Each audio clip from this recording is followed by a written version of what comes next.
أشهد أن لا إله إلا الله وحده لا شريك له وأشهد أن محمدا عبده ورسوله أما بعد فأعوذ بالله من الشيطان الرجيم بسم الله الرحمن الرحيم الحمد لله رب العالمين الرحمن الرحيم مالك يوم الدين إياك نعبد وإياك نستعين اهدنا الصراط المستقيم صراط الذين أنعمت عليهم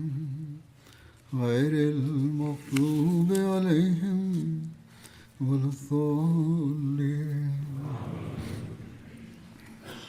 கடந்த ஹுத்பாவில் ஹுனைன் போரிலிருந்து கிடைத்த போர் செல்வங்கள் பிரித்து கொடுக்கப்பட்டது தொடர்பாக கூறப்பட்டிருந்தது. இது தொடர்பாக மேலும் சில விவரங்களும் உள்ளன. முன்பு கூறப்பட்டது போன்று ஹஜ்ரத் நபிகள் நாயகம் ஸல்லல்லாஹு அலைஹி வஸல்லம் அவர்கள் போர் செல்வங்களை பங்கிட்டு கொடுத்தார்கள். மேலும் போரில் கலந்து கொண்டவர்களுக்கு அவர்களுடைய பங்குகளை வழங்கினார்கள். போர் செல்வங்களில் 1/5 ஏறக்குறைய அனைத்தையுமே அன்னார் உள்ளங்களை ஆறுதல் படுத்துவதற்காக குறைஷிய தலைவர்களுக்கும் பிற அரபு தலைவர்கள் இடையேயும் பங்கிட்டார்கள்.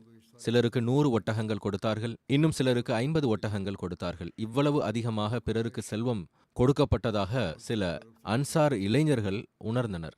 மேலும் தங்களுடைய தொண்டுகள் மற்றும் ஹஜ்ரத் நபிகள் நாயகம் ஸல்லல்லாஹு அலைஹி வஸல்லம் அவர்களின் மீதான அன்பின் காரணமாக பிறர்களை விட தாங்கள் அதிக உரிமை வாய்ந்தவர்கள் என கருதி வந்தார்கள். அதன் காரணமாக அவர்கள் யக்ஃபிருல்லாஹு லிரசூலில்லாஹி ஸல்லல்லாஹு அலைஹி வஸல்லம் யுஅதி குரைஷன் வ யதுஉனா வ சுயூஃபுனா தக்துரு மின் திமாஇஹிம் என கூறத் தொடங்கிவிட்டார்கள். அதாவது, அல்லாஹ் ரசூலுல்லாஹ் ஸல்லல்லாஹு அலைஹி வஸல்லம் அவர்களை மன்னிப்பானாக, அன்னார் குறைஷிகளுக்கு வழங்குகிறார்கள், மேலும் எம்மை விட்டு விடுகின்றார்கள். இது அவர்களினுடைய உள்ளத்தில் எழுந்த சிந்தனையாக இருந்தது. கூறுகிறார்கள், எங்களுடைய வாள்களிலிருந்து அந்த எதிரிகளின் இரத்தம் வழிந்து கொண்டிருக்கிறது. அதேபோன்று அவர்களில் எவரோ ஒருவர், சூழ்நிலை மிகவும் மோசமானதாகவும் கடினமானதாகவும் இருக்கும் பொழுது நாங்கள் அழைக்கப்படுகிறோம், போர் செல்வம் எங்களை தவிர்த்து வேறு சில மக்களுக்கு வழங்கப்படுகிறது என்றும் கூறினர். இது தொடர்பாக ஹஜ்ரத் நபிகள் நாயகம் ஸல்லல்லாஹு அலைஹி வஸல்லம் அவர்களுக்கு தெரிய வந்தபோது அன்னார் அன்சாரிகளின் தலைவர் ஹஜ்ரத் சஅத் பின் உபாதா அவர்களை அழைத்தார்கள். சிலரின் பார்வையில் இந்த அனைத்து விஷயத்தையும் எடுத்துரைத்தது ஹஜ்ரத் சஅதே ஆவார்கள். ஹஜ்ரத் நபிகள் நாயகம் ஸல்லல்லாஹு அலைஹி வஸல்லம் அவர்கள் அவர்களிடம் வினவினார்கள், ஃபஐன அன்த மின் ஸாலிக யா சஅத், சஅதே, இது தொடர்பாக உம்முடைய கருத்து என்ன? அதற்கு அவர்கள் கூறினார்கள், யா ரசூலல்லாஹ், நானும் என்னுடைய சமுதாயத்தினுடைய ஒரு நபரே ஆவேன். என்னையும் இந்த கூற்றானது தாக்கத்திற்குள்ளாக்க இயலும். எனவே ஹஜ்ரத் நபிகள் நாயகம் ஸல்லல்லாஹு அலைஹி வஸல்லம் அவர்கள் சஅதிடம் கூறினார்கள், அனைத்து அன்சாரிகளையும் ஒன்று கூட்டுங்கள். எனவே அனைவரும் ஒரு கூடாரத்தில் ஒன்று கூடினார்கள். சில முஹாஜிர்களும் அதில் வந்திருந்தனர். பெருமானார் ஸல்லல்லாஹு அலைஹி வஸல்லம் அவர்கள் கூறினார்கள், நான் அன்சார்களை மட்டுமே அழைத்தேன். மேலும் முஹாஜிர்களை அங்கிருந்து திரும்ப அனுப்பிவிட்டார்கள். பிறகு பெருமானார் ஸல்லல்லாஹு அலைஹி வஸல்லம் அவர்கள் அன்சாரிகளை பார்த்து கூறினார்கள், அன்சாரிகளின் ஜமாஅத்தே, உங்கள் தரப்பிலிருந்து என் வரை வந்தடைந்துள்ள அந்த செய்தி என்ன என கூறுங்கள்.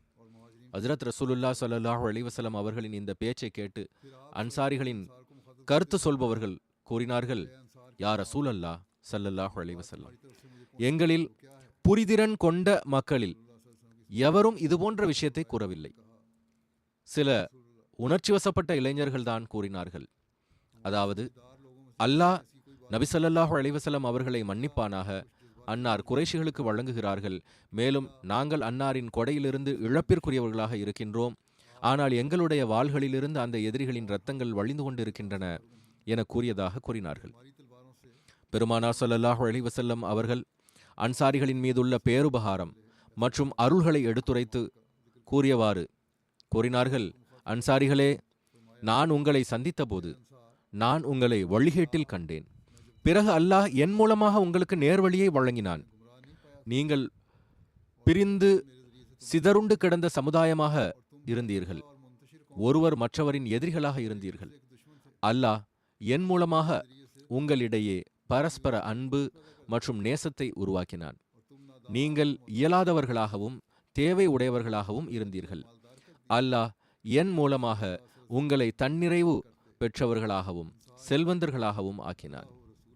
ரசூலுல்லாஹ் ஸல்லல்லாஹு அலைஹி வஸல்லம் அவர்கள் கூறிய அனைத்துக்கும் அன்சார் அல்லாஹு வ ரசூலுஹு ஆமன், அதாவது இவை அனைத்தும் அல்லாஹ் மற்றும் அவருடைய தூதரின் பேருபகாரமாகும் என்று கூறினார்கள்.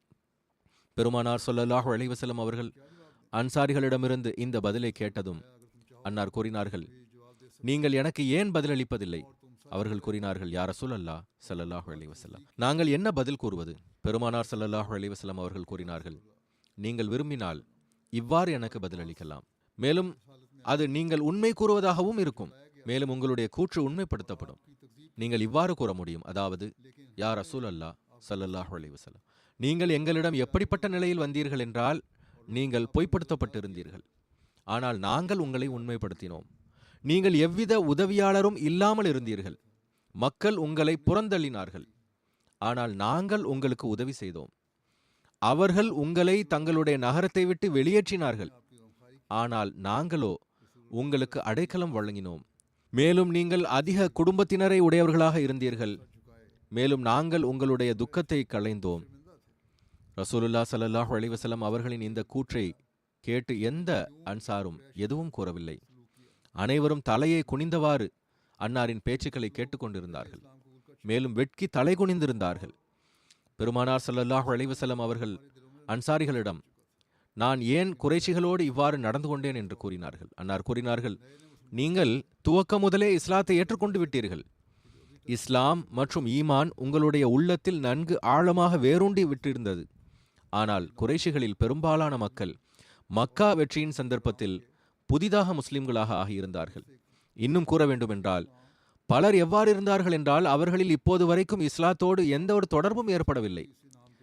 முந்தைய ஈமானை உடையவர்களோடு ஒப்பிடுகையில் இந்த புதிய முஸ்லிம்கள் உறவு பாராட்டப்படுவதற்கும் அன்பளிப்புகள் வழங்கப்படுவதற்கும் அதிக உரிமை படைத்தவர்களாக இருந்தார்கள். ஏனென்றால் இஸ்லாம் அவர்களினுடைய உள்ளத்தில் குடிகொள்ள வேண்டும். மேலும் அதிக போர்களின் காரணமாக குறைஷிகளின் பெரும்பாலானவை வீணாகிவிட்ட காரணத்தால் அவர்கள் இந்த அன்பளிப்புக்கு உரிமை உடையவர்களாகவும் இருந்தார்கள்.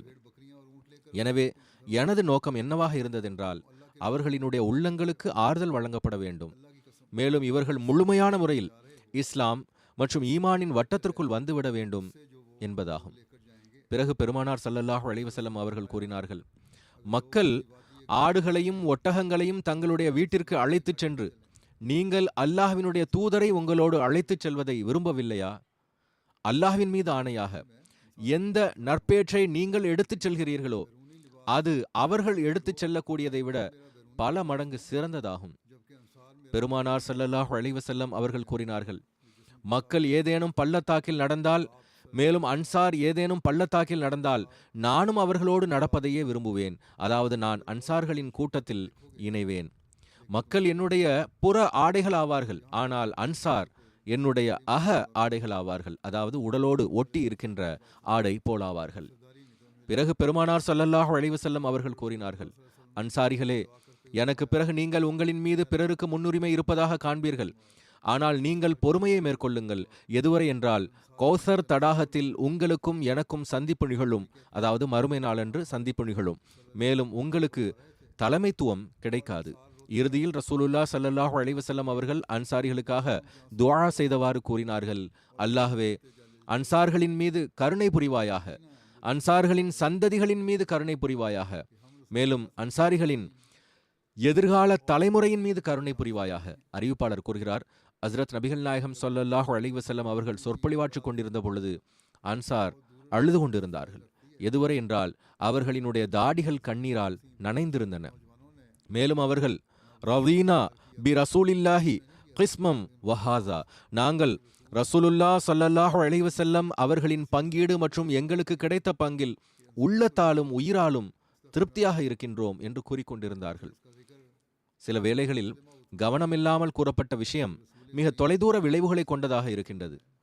ரசூலுல்லாஹ் ஸல்லல்லாஹு அலைஹி வஸல்லம் அவர்களின் பங்கிடுதலில் அன்சாரிகளின் இளைஞர்கள் விருப்பமின்மையை வெளிப்படுத்தி இருந்தார்கள்.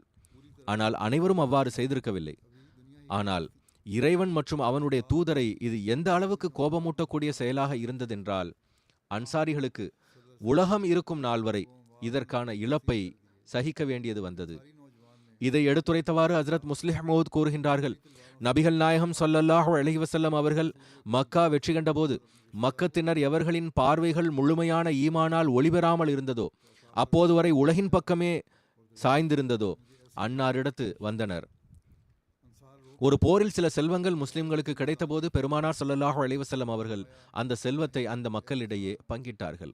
ஒரு அன்சாரி இளைஞன் ஏதோ ஒரு சபையில், எங்களுடைய வாள்களிலிருந்து ரத்தம் சொட்டி கொண்டிருக்கிறது, நபிகள் நாயகம் ஸல்லல்லாஹு அலைஹி வஸல்லம் செல்வங்களை தன்னுடைய உறவினர்களுக்கு கொடுத்து விட்டார்கள் என்று கூறினான். அன்னாருக்கு இது தொடர்பாக தெரிய வந்தபோது அன்சாரிகளின் பெரியவர்களை அழைத்தார்கள். மேலும் எனக்கு இப்படி ஒரு செய்தி கிடைத்திருக்கிறது என்று அவர்களிடம் வினவினார்கள். அன்சாரிகள் அழத் தொடங்கினார்கள். மேலும் கூறினார்கள், ஏதோ ஒரு அறிவீனன் இவ்வாறு கூறிவிட்டான்.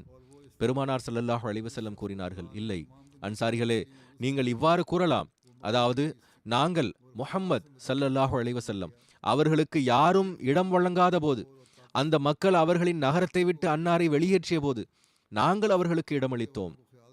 பிறகு அவருக்காக கண்ணியம் மற்றும் வெற்றியை பெற்றபோது அவர் செல்வத்தை தன்னுடைய உறவினர்களிடையே பங்கிட்டு விட்டார் என்று கூறியதும் அன்சாரிகளின் அழுகுரல் எழுந்தது. மேலும் அவர்கள் கூறினார்கள், யா ரசூலல்லாஹ், நாங்கள் அவ்வாறு ஒருபோதும் கூறவில்லை. பிறகு பெருமானார் ஸல்லல்லாஹு அலைஹி வஸல்லம் கூறினார்கள், நீங்கள் அந்த விஷயத்தை இவ்வாறு கூட கூறலாம். அது என்னவென்றால், எந்த நபரை இறைவன் முழு உலகத்தினுடைய நேர்வழிக்காக அனுப்பியிருந்தானோ அவர் மக்காவிற்குரியவராக இருந்தார். ஆனால் இறைவன் அவரை மதீனாவிற்கு அழைத்து வந்தான். பிறகு இறைவன் தன்னுடைய வலு மற்றும் ஆற்றலை கொண்டு மக்காவை அவருக்காக வெற்றி பெறச் செய்தான். அப்போது மக்கத்தினரின் சிந்தனை என்னவாக இருந்ததென்றால், அவர்களுக்குரிய பொருள்கள் அவர்களுக்கு கிடைத்துவிடும். ஆனால் மக்கத்தினர் ஆடுகளையும் செம்மறியாடுகளையும் எடுத்துக்கொண்டார்கள். மதீனாவாசிகள் இறைவனுடைய தூதரை அழைத்து கொண்டு தங்களுடைய நகரத்தின் பக்கம் சென்றார்கள். பிறகு அன்னார் கூறினார்கள், சந்தேகமின்றி இந்த விஷயமானது ஒரு அறிவீனனின் வாயிலிருந்து வெளிப்பட்டுள்ளது. ஆனால் இதன் காரணமாக இப்பொழுது உங்களுக்கு இந்த உலகில் அரசாட்சி கிடைக்க முடியாது. இப்பொழுது உங்களுடைய தொண்டுகளுக்கான நற்கூலி உங்களுக்கு கௌசர் தடாகத்தில் கிடைக்கும். அன்னார் கூறினார்கள், பாருங்கள், வரலாறு கூறுவது என்னவென்றால், 13 நூற்றாண்டுகள் கடந்துவிட்டன, 14ஆம் நூற்றாண்டு கடந்து கொண்டிருக்கிறது. இன்னும் கூற வேண்டுமென்றால் அதுவும் இப்பொழுது கடந்துவிட்டது. இந்த காலகட்டத்தில் இஸ்லாத்தின் காரணமாக ஒவ்வொரு சமுதாயமும் அரசர்களாக ஆனார்கள். ஆனால் எந்த ஒரு அன்சாரியும் அரசராக ஆக முடியவில்லை. எனவே சில வேளைகளில் ஒரு நபரினுடைய கூற்று முழு சமுதாயத்திற்கும் இழப்பை ஏற்படுத்துவதற்கு காரணியாக இருக்க முடியும். ஹஜ்ரத் முஸ்லிஹ் மௌஊத் ரதியல்லாஹு அன்ஹு அவர்கள் இந்த சம்பவத்தை தனது குத்பாவில் எடுத்துரைத்தார்கள். மேலும் அதை எடுத்துரைத்தவாறு ஜமாஅத்திற்கு அறிவுரை கூறியவாறு கூறினார்கள், எவ்வாறு அப்பொழுது இது முக்கியமானதாக இருந்ததோ அதே போன்று இன்றும் முக்கியமானதாகும். அன்னார் கூறினார்கள், எவர்கள் தங்களுக்கு ஏதேனும் பொறுப்பு கிடைக்க வேண்டும் அல்லது செல்வம் கிடைக்க வேண்டும் என்பதற்காக தியாகங்கள் செய்கிறார்களோ அவர்கள் ஒருபோதும் நான் அழைக்கும் பொழுது, அதாவது காலத்தின் ஹலீஃபா அழைக்கும் பொழுது தியாகத்திற்காக வர வேண்டாம். மாறாக எவர்கள் இறைவனுக்காக தியாகம் செய்கிறார்களோ அவர்களே வர வேண்டும். ஏனென்றால் நான் ஒரு பலவீனமான நோய்வாய்ப்பட்ட மனிதனாவேன். என்னால் வேறு எவருடைய பேருபகாரத்தையும் சுமக்க இயலாது. எனவே எனக்காக நான் கேட்கவில்லை. எவர் இறைவனுக்காக கொடுக்கிறாரோ கொடுக்கட்டும். இறைவன் அவருக்கு அதற்கான நற்கூலியை வழங்குவான். இறைவன் மீது நம்பிக்கை வைக்க வேண்டும். அவன் விரும்பினால் இந்த உலகிலும் கொடுப்பான், விரும்பினால் மறுமையிலும் வழங்குவான். எவ்வாறு இருப்பினும் எவர் களப்பற்ற தன்மையுடன் தியாகம் செய்கிறாரோ அவருடைய தியாகம் வீண் போவதில்லை. நம்பிக்கையாளரின் தியாகத்தை எவரும் வீணடித்து விட முடியாது. எனவே எவர்கள் இறைவனை கருத்தில் கொள்கிறார்களோ உலகை பொருட்படுத்துவதில்லையோ அவர்களே தியாகம் செய்பவர்களாவார்கள். எனவே எப்பொழுதும் தியாகத்திற்கும் பொறுப்புகளுக்கும் இறைவனுடைய திருப்தியையே முன்னிறுத்த வேண்டும். அப்பொழுது இறைவனின் உண்மையான அருள்களை பெறக்கூடியவர்களாக இருப்பார்கள். ஒரு வயதை எட்டிய பிறகு ஜமாத் மக்களிடமும் இந்த ஒரு சிந்தனை உருவாகி விடுகிறது. அதாவது நம்மிடத்தில் இவ்வளவு அனுபவம் உள்ளது, நாம் இவ்வளவு பணி செய்துள்ளோம், எந்த அளவுக்கு அதற்கான வெகுமதி கிடைக்க வேண்டுமோ அது அவர்களுக்கு வழங்கப்படுவதில்லை என நினைக்கிறார்கள். அப்படியென்றால் அவர்கள் உலகத்தினுடைய வெகுமதியை மட்டும் பெற வேண்டுமா அல்லது இறைவனுடைய அருள்களுக்கு வாரிசாக வேண்டுமா என்று சிந்திக்க வேண்டும். அன்சாருல்லாவின் இஜ்திமாவும் இன்றிலிருந்து துவங்குகிறது. இது தொடர்பாகவும், ஏனென்றால் இந்த வயதில் அனுபவம் கிடைக்கும் பொழுது இது போன்ற சிந்தனை எழுகிறது. எனவே நான் அன்சார்களிடமும் கூறுகிறேன், எவருடைய உள்ளத்திலும் தன்னுடைய அனுபவம் மற்றும் தொண்டு தொடர்பாக ஏதேனும் சிந்தனை உருவாகிறது என்றால் அவர்கள் அதை உதறித்தள்ள வேண்டும். மேலும் இறைவனுடைய திருப்தியை பெறுவதற்கு முயற்சி செய்ய வேண்டும்.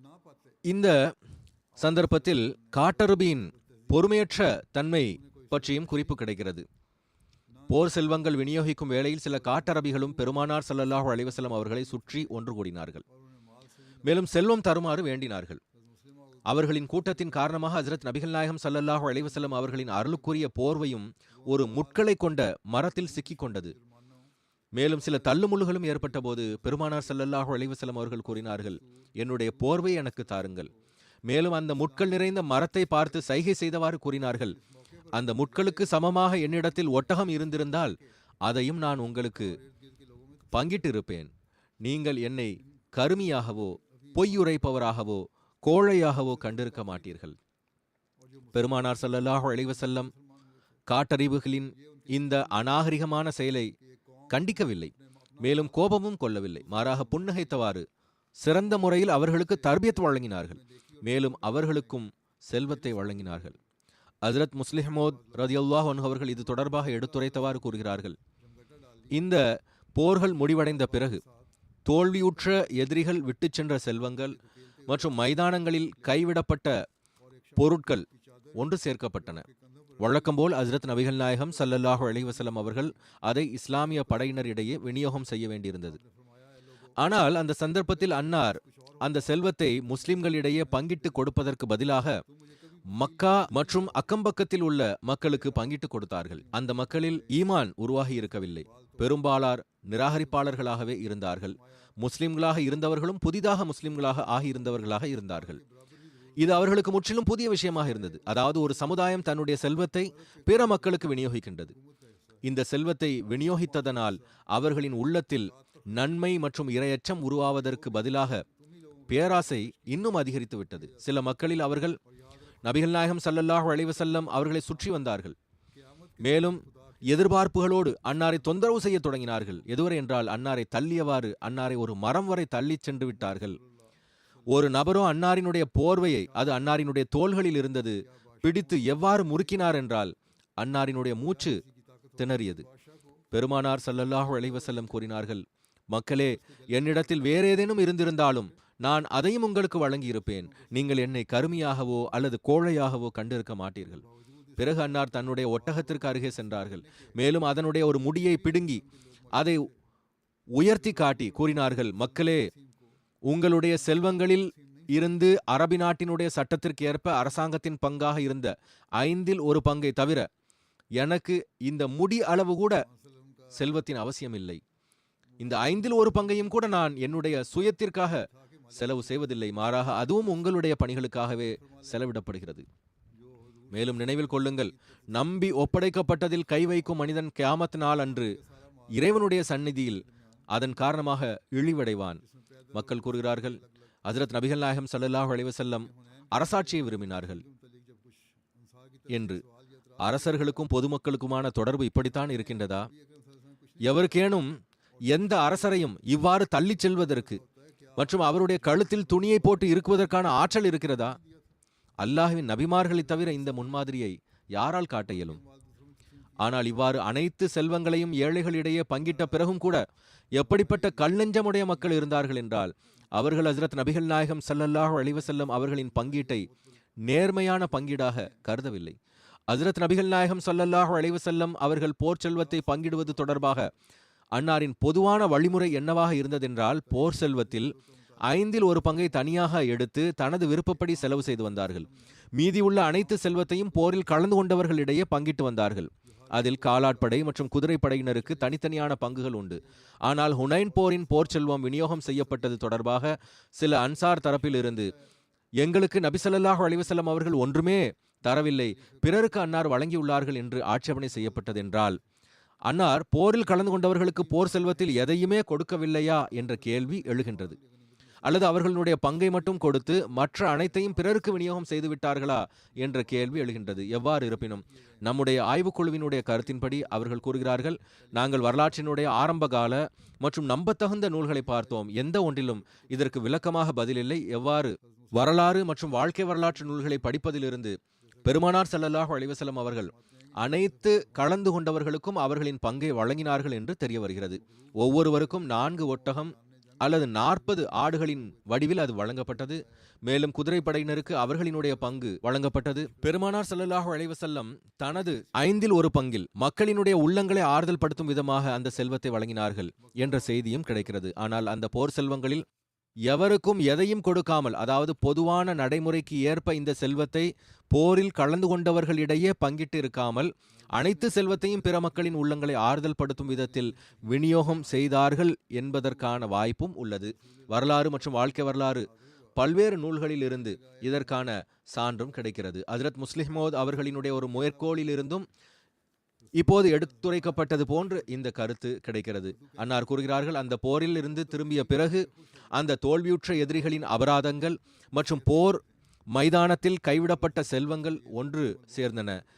அதாவது கூறப்பட்டது போன்று நடைமுறைக்கு ஏற்ப ஹஜ்ரத் நபிகள் நாயகம் ஸல்லல்லாஹு அலைஹி வஸல்லம் அவர்கள் அதை இஸ்லாமிய படையிடையே பங்கிட வேண்டியிருந்தது. ஆனால் அந்த சந்தர்ப்பத்தில் அன்னார் அந்த செல்வத்தை முஸ்லிம்களிடையே பங்கிடுவதற்கு பதிலாக மக்கா மற்றும் அதன் அக்கம்பக்கத்து மக்களிடையே பங்கிட்டார்கள். ஹதீஸ்களில் அறிவிப்புகள் கிடைக்கின்றன. அதாவது போர் செல்வம் பங்கிட்டுக் கொண்டிருக்கும் போது ஒரு காட்டரபி ஹஜ்ரத் நபிகள் நாயகம் ஸல்லல்லாஹு அலைஹி வஸல்லம் அவர்களின் சபையில் வந்து, முஹம்மதே ஸல்லல்லாஹு அலைஹி வஸல்லம், என்னிடத்தில் என்ன வாக்குறுதி வழங்கியிருந்தீர்களோ அதை பூர்த்தி செய்யுங்கள் என்று கூறினான். ஹஜ்ரத் நபிகள் நாயகம் ஸல்லல்லாஹு அலைஹி வஸல்லம் கூறினார்கள், நீ மகிழ்ச்சி அடைவாயாக. அந்த காட்டரபி கூறினான், தாங்கள் பலமுறை மகிழ்ச்சி அடைவாயாக என்று இதையே கூறியுள்ளீர்கள். அதாவது தாங்கள் எதையும் கொடுக்கவில்லை, இதை மட்டுமே கூறுகிறீர்கள் என்றான். ஹஜ்ரத் நபிகள் நாயகம் ஸல்லல்லாஹு அலைஹி வஸல்லம் அவர்களுக்கு அவனுடைய இந்த நடவடிக்கை பிடிக்கவில்லை. பெருமானார் ஸல்லல்லாஹு அலைஹி வஸல்லம் அவர்கள் அவனிடமிருந்து தன்னுடைய அருளுக்குரிய முகத்தை திருப்பிக் கொண்டார்கள். மேலும் அங்கு அபு மூசா அஷ்ஷரி மற்றும் பிலால் ஆகியோர் நின்று கொண்டிருந்தனர். அவர்களை நோக்கி தனது முகத்தை திருப்பியவாறு கூறினார்கள், அவரோ நற்செய்தியை ஏற்றுக்கொள்ள மறுத்துவிட்டார். இப்பொழுது நீங்கள் ஏற்றுக்கொள்ளுங்கள். அந்த இருவரும் இதை செவியுற்றதும் உடனே கூறினர், யா ரசூலல்லாஹ் ஸல்லல்லாஹு அலைஹி வஸல்லம், நாங்கள் ஏற்றுக்கொண்டோம். அதற்கு பிறகு பெருமானார் ஸல்லல்லாஹு அலைஹி வஸல்லம் அவர்கள் தண்ணீர் குவளையை கொண்டு வர கூறி அதில் தன்னுடைய கை மற்றும் முகத்தை கழுவினார்கள். பின்னர் அன்னார் அந்த தண்ணீரை ஹஜ்ரத் அபு மூசா அஷ்ஷரி மற்றும் ஹஜ்ரத் பிலால் ஆகியோருக்கு வழங்கியவாறு கூறினார்கள், நீங்கள் இருவரும் இந்த தண்ணீரை அருந்துங்கள். மேலும் உங்களது முகத்திலும் நெஞ்சத்திலும் இதை தடவிக்கொள்ளுங்கள். மேலும் மகிழ்ச்சி அடையுங்கள் என்று கூறினார்கள். அவர்கள் அந்த கோலையை வாங்கி அவ்வாறு செய்தனர். இங்கு தூய மனைவிமார்களினுடைய களப்பற்ற தன்மை மற்றும் ஹஜ்ரத் நபிகள் நாயகம் ஸல்லல்லாஹு அலைஹி வஸல்லம் அவர்களிடமிருந்து அருளை பெற்றது தொடர்பான விளக்கம் கொண்ட ஒரு வினோதமான மற்றும் பொறாமை கொள்ளும் காட்சியும் தென்பட்டது. எழுதப்பட்டுள்ளது, அருகில் இருந்த கூடாரத்தில் உம்முல் மோமினின் ஹஜ்ரத் உம்மு சல்மா ரதியல்லாஹு அன்ஹா அவர்கள் இருந்தார்கள். இந்த அனைத்து சம்பவமும் ஹஜ்ரத் உம்மு சல்மா ரதியல்லாஹு அன்ஹா அவர்களின் கூடாரத்திற்கு அருகே நிகழ்ந்தது என தெரிகிறது. அவர்கள் திரைக்கு பின்னால் இருந்து அந்த இரு சஹாபிகளிடமும், அதாவது ஹஜ்ரத் பிலால் மற்றும் ஹஜ்ரத் அபு மூசா அஷ்ஷரி ரதியல்லாஹு அன்ஹுமா ஆகியோரிடம், உங்களுடைய தாய்க்கும் தண்ணீரை மிச்சம் வையுங்கள் என்றார்கள். எனவே அவர்கள் சிறிது தண்ணீரை மிச்சப்படுத்தினார்கள். அறிவிப்பில் வருகிறது, ஒரு நபர் ஹஜ்ரத் நபிகள் நாயகம் ஸல்லல்லாஹு அலைஹி வஸல்லம் அவர்களிடம் வந்தார். அவர் ஆடுகளினுடைய ஒரு பெரிய மந்தையை 2 மலைகளின் நடுவே உள்ள பள்ளத்தாக்கில் இருக்க கண்டார். அவர் பெருமானார் ஸல்லல்லாஹு அலைஹி வஸல்லம் அவர்களிடம், இதை எனக்கு தாருங்கள் என்று கேட்டார். பெருமானார் ஸல்லல்லாஹு அலைஹி வஸல்லம் அவர்கள் எவ்வித தயக்கமும் இன்றி உடனடியாக அவருக்கு அதை கொடுத்து விட்டார்கள். அவர் அந்த மந்தையை அழைத்து கொண்டு தன்னுடைய சமுதாயத்தினரிடையே சென்றார்.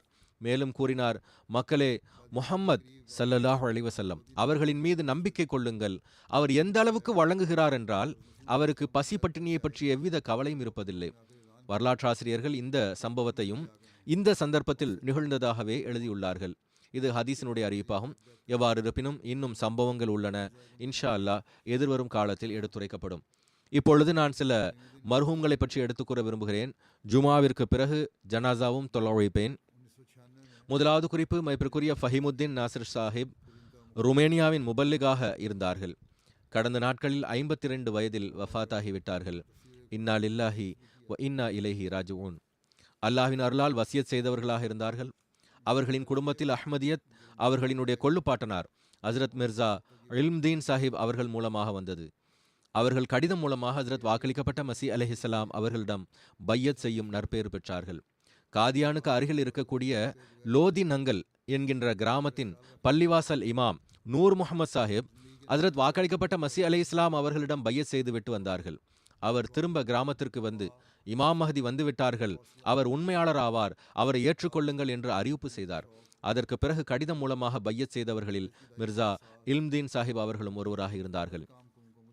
ஃபஹிமுத்தீன் நாசிர் சாஹிப் 1996ஆம் ஆண்டு ஜூன் மாதம் ஜாமியா தேர்ச்சி பெற்றார்கள். பிறகு பாகிஸ்தானின் பல்வேறு இடங்களில் பணியமர்த்தப்பட்டார்கள்.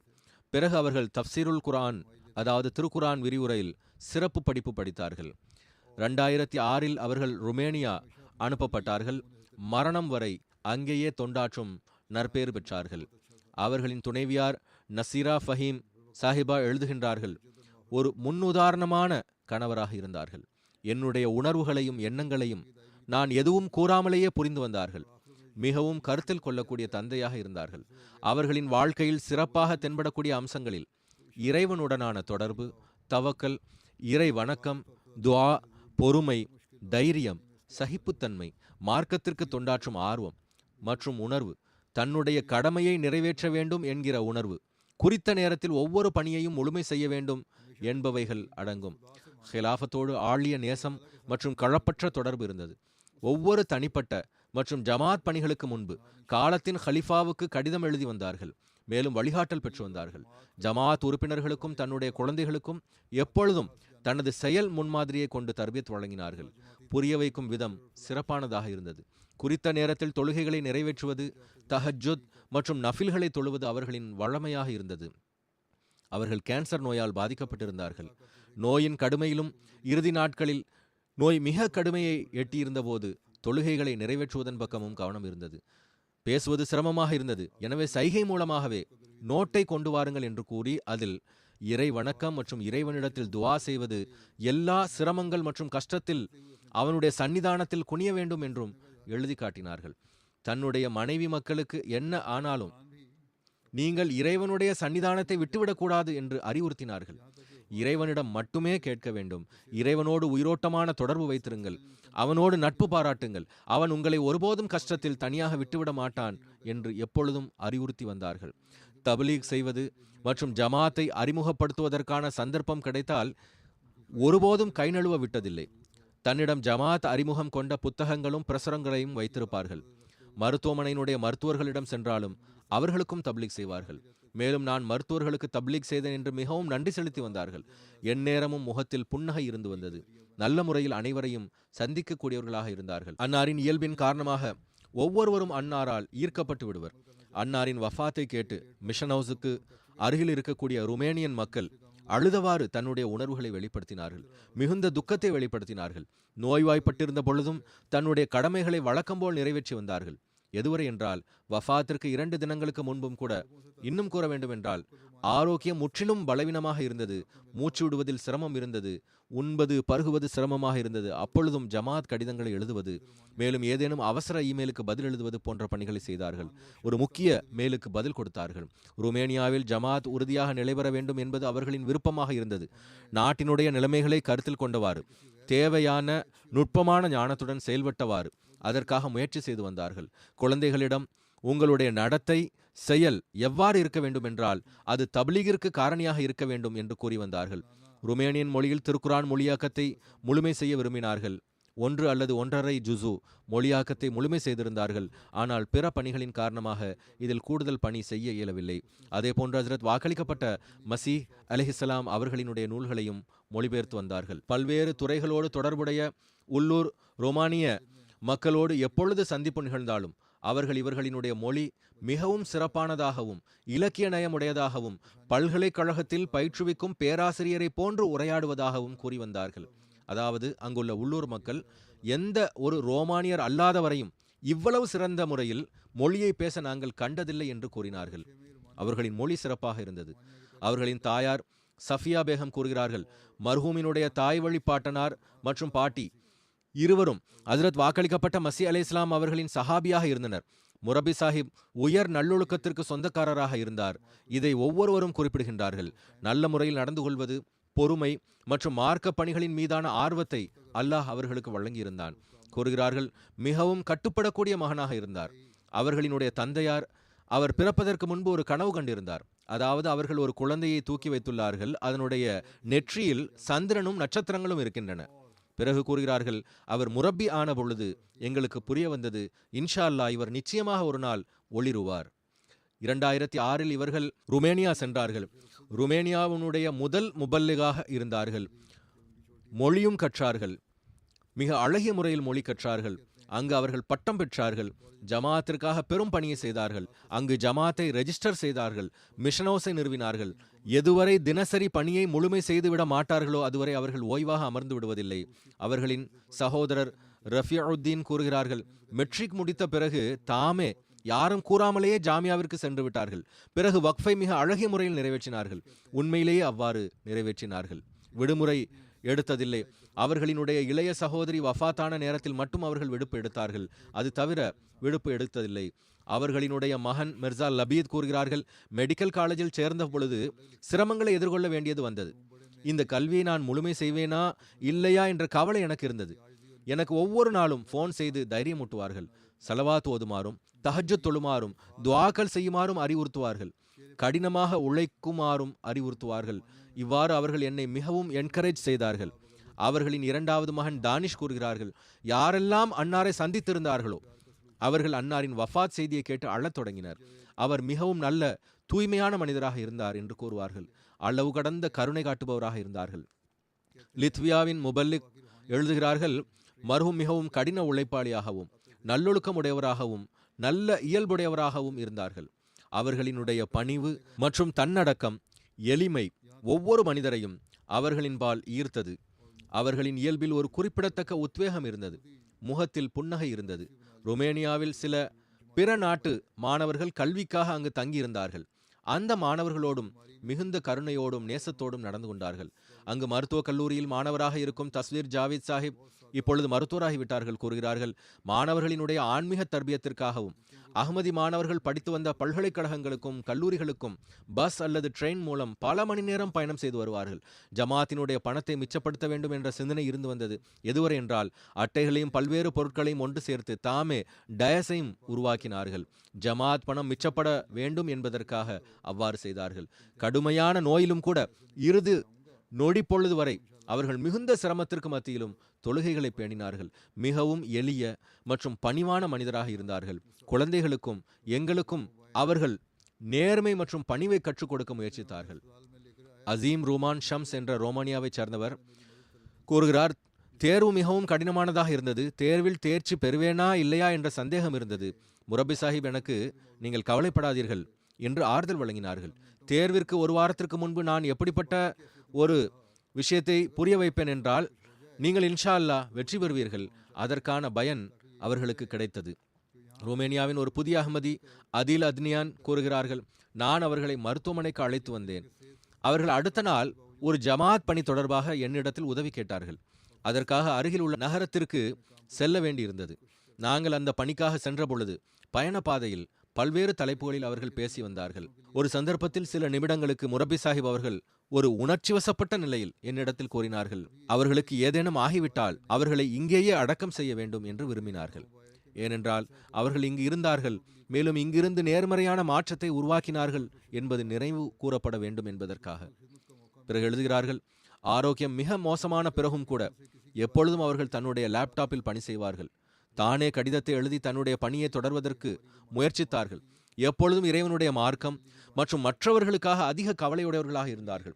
தனது இறுதி மூச்சு வரை ஒருபோதும் ஒரு நொடி பொழுதிற்கும் கூட தன்னை பற்றி அவர்கள் சிந்தித்ததில்லை. பிறகு இந்த புதிய அஹ்மதி எழுதுகிறார், நான் முரப்பி சாஹிப் அவர்களை தனது நேரம், தனது தூக்கம் ஆகியவைகளை பிறருக்காக தியாகம் செய்வதைக் கண்டேன். எப்பொழுதும் மற்றவர்களுக்கு தொண்டாற்றுவதற்கான நல் வாய்ப்பு கிடைத்து கொண்டிருக்கிறது என்ற விஷயத்திற்காக நன்றி செலுத்தி வந்தார்கள். கூறுகிறார்கள், நான் ஒருபோதும் அவர்களினுடைய நாவிலிருந்து எவர் தொடர்பாகவும் சிறிதளவு தீய விஷயத்தையும் கூட கேட்டதில்லை. அழுதழுது தன்னுடைய குடும்பத்தினருக்காக மட்டுமின்றி எங்களுடைய ரூமானியா ஜமாத்திற்காகவும் அதன் உறுப்பினர்களுக்காகவும் துவா செய்து வந்தார்கள்.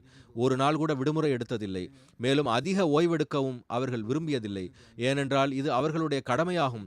அவர்கள் ஜமாத்திற்கு எல்லா வகையிலும் சிறந்த திறமையோடு தொண்டாற்ற வேண்டும் என்று விரும்புவதாகவும், அதற்காக அவர்கள் தன்னுடைய உறக்கம் அல்லது ஆரோக்கியத்தை எந்த அளவுக்கு தியாகம் செய்ய வேண்டி வந்தாலும் அதற்கு தயாராக இருப்பதாகவும் கூறி வந்தார்கள்.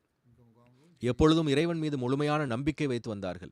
மற்றவர்களுக்கும் அதிகமாக துவா செய்யுமாறும் இறைவனுடைய உதவியில் முழுமையான நம்பிக்கை வைக்குமாறும் அறிவுறுத்தி வந்தார்கள், ஆர்வமூட்டி வந்தார்கள். அந்த புதிய அகமது எழுதுகிறார், எனக்கு முரப்பி சாஹிப் முரப்பி மட்டுமாக இருக்கவில்லை, மாறாக ஒரு தந்தையை போன்று இருந்தார்கள். எனக்கு அசாதாரணமான ஒரு ஆன்மீக வழிகாட்டியாக இருந்தார்கள். ஒரு மிகச்சிறந்த நெருங்கிய நண்பராக இருந்தார்கள். இந்த புதிய அகமதி எடுத்துரைத்தவைகளே முரப்பியினுடைய பண்புகளாகும். இந்த தர்பியத் மற்றும் தனது முன்மாதிரியே தபலீக் மற்றும் தர்பியத்தில் எளிதை ஏற்படுத்துகின்றது.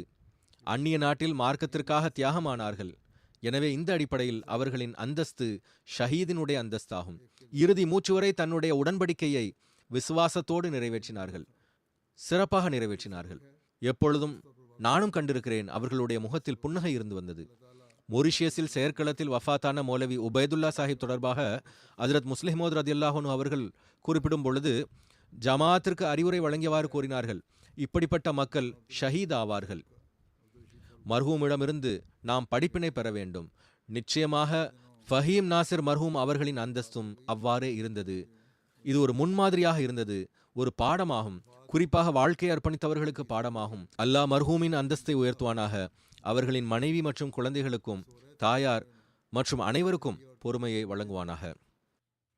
அடுத்த குறிப்பு மதிப்பிற்குரிய அப்துல் அலீம் ஃபாரூக்கி சாஹிபுடையதாகும். கனடாவை சார்ந்த அப்துல் ரஷீத் ஃபாரூக்கி சாஹிப் அவர்களின் மகன் ஆவார்கள். கடந்த நாட்களில் அவர்களின் வஃபாத் நிகழ்ந்தது. இன்னா லில்லாஹி வ இன்னா இலைஹி ராஜிஊன். மர்ஹூம் வசியத் செய்தவராக இருந்தார்கள். அவர்களினுடைய வஃபாத் எவ்வாறு நிகழ்ந்ததென்றால், 3 ஆயுதம் ஏந்தியவர்கள் அவர்களினுடைய வீட்டிற்குள் நுழைந்தார்கள். இவர்கள் தனது அறையில் உறங்கிக் கொண்டிருந்தார்கள். மனைவியும் 3 குழந்தைகளும் கீழே இருந்தனர். மகனும் தனது அறையில் இருந்தார். கொள்ளையர்கள் அனைவரினுடைய போனையும் வாங்கி கொண்டனர். மர்ஹூம் கூச்சலை கேட்டு எழுந்தார்கள். ஒரு கொள்ளையன் அன்னாரினுடைய அறைக்குள் நுழைந்தான். மர்ஹூம் அவனை பயமுறுத்த விரும்பினார்கள். அப்பொழுது அவன் அன்னாரினுடைய மூக்கு மற்றும் தோளில் ஒரு தடியை கொண்டு அடித்துவிட்டு ஓடிவிட்டான். அப்பொழுது மர்ஹூம் தன்னுடைய மகனின் அறையை நோக்கி செல்ல முயன்றபோது ஒரு கொள்ளைக்காரன் ஏணிப்படிக்க அருகில் நின்று கொண்டிருந்தான். அவன் அன்னாரின் மீது 2 முறை சுட்டான். ஒரு குண்டு மர்ஹூமினுடைய இதயத்திற்கு அருகில் பட்டது. உடலை துளைத்து கொண்டு மறுபக்கம் வழியாக வெளியேறிவிட்டது. சம்பவ இடத்திலேயே அன்னாரின் மரணம் நிகழ்ந்தது. இன்னா லில்லாஹி வ இன்னா இலைஹி ராஜிஊன்.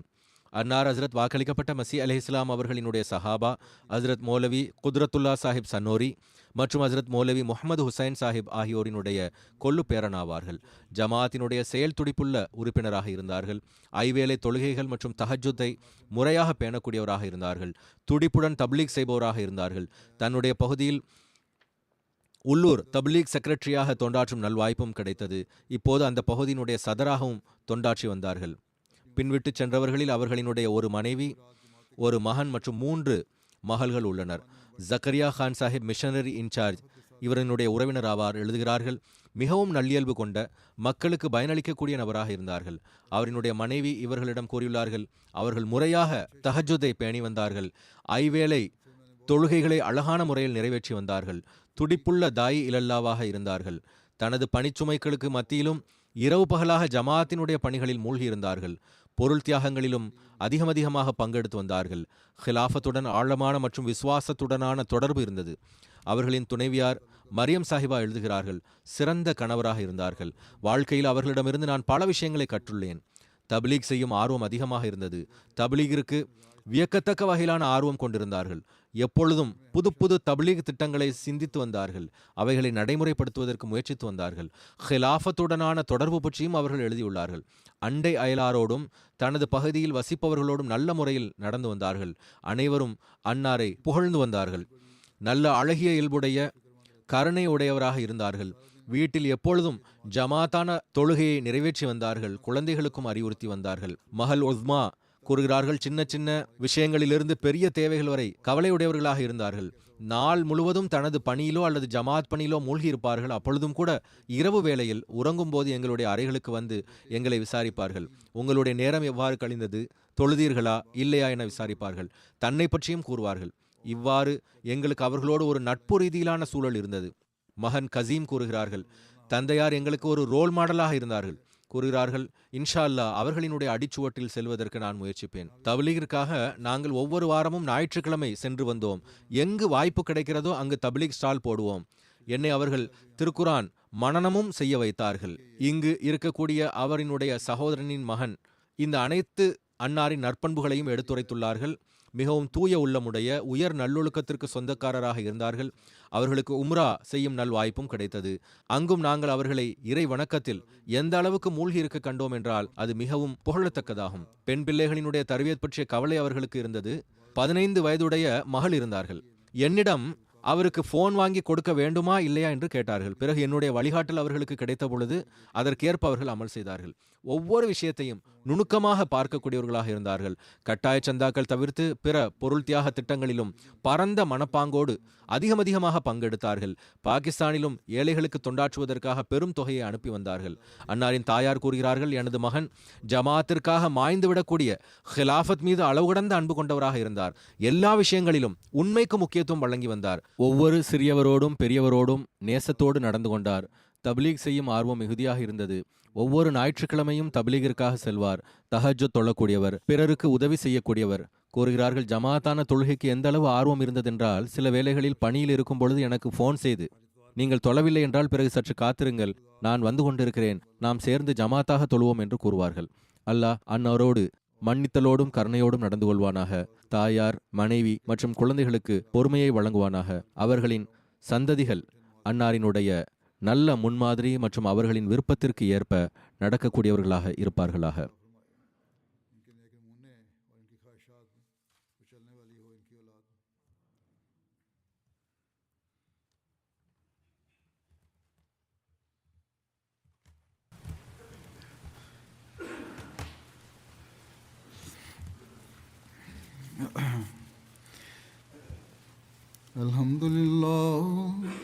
الحمد لله نحمده ونستعينه ونستغفره ونؤمن به ونتوكل عليه ونعوذ بالله من شرور أنفسنا ومن سيئات أعمالنا من يهده الله فلا مضل له ومن يضلل فلا هادي له ونشهد أن لا إله إلا الله ونشهد أن محمدا عبده ورسوله عباد الله رحمكم الله إن الله يأمر بالعدل والإحسان وإيتاء ذي القربى وينهى عن الفحشاء والمنكر والبغي يعظكم لعلكم تذكرون اذكروا الله يذكركم وادعوه يستجب لكم ولذكر الله أكبر.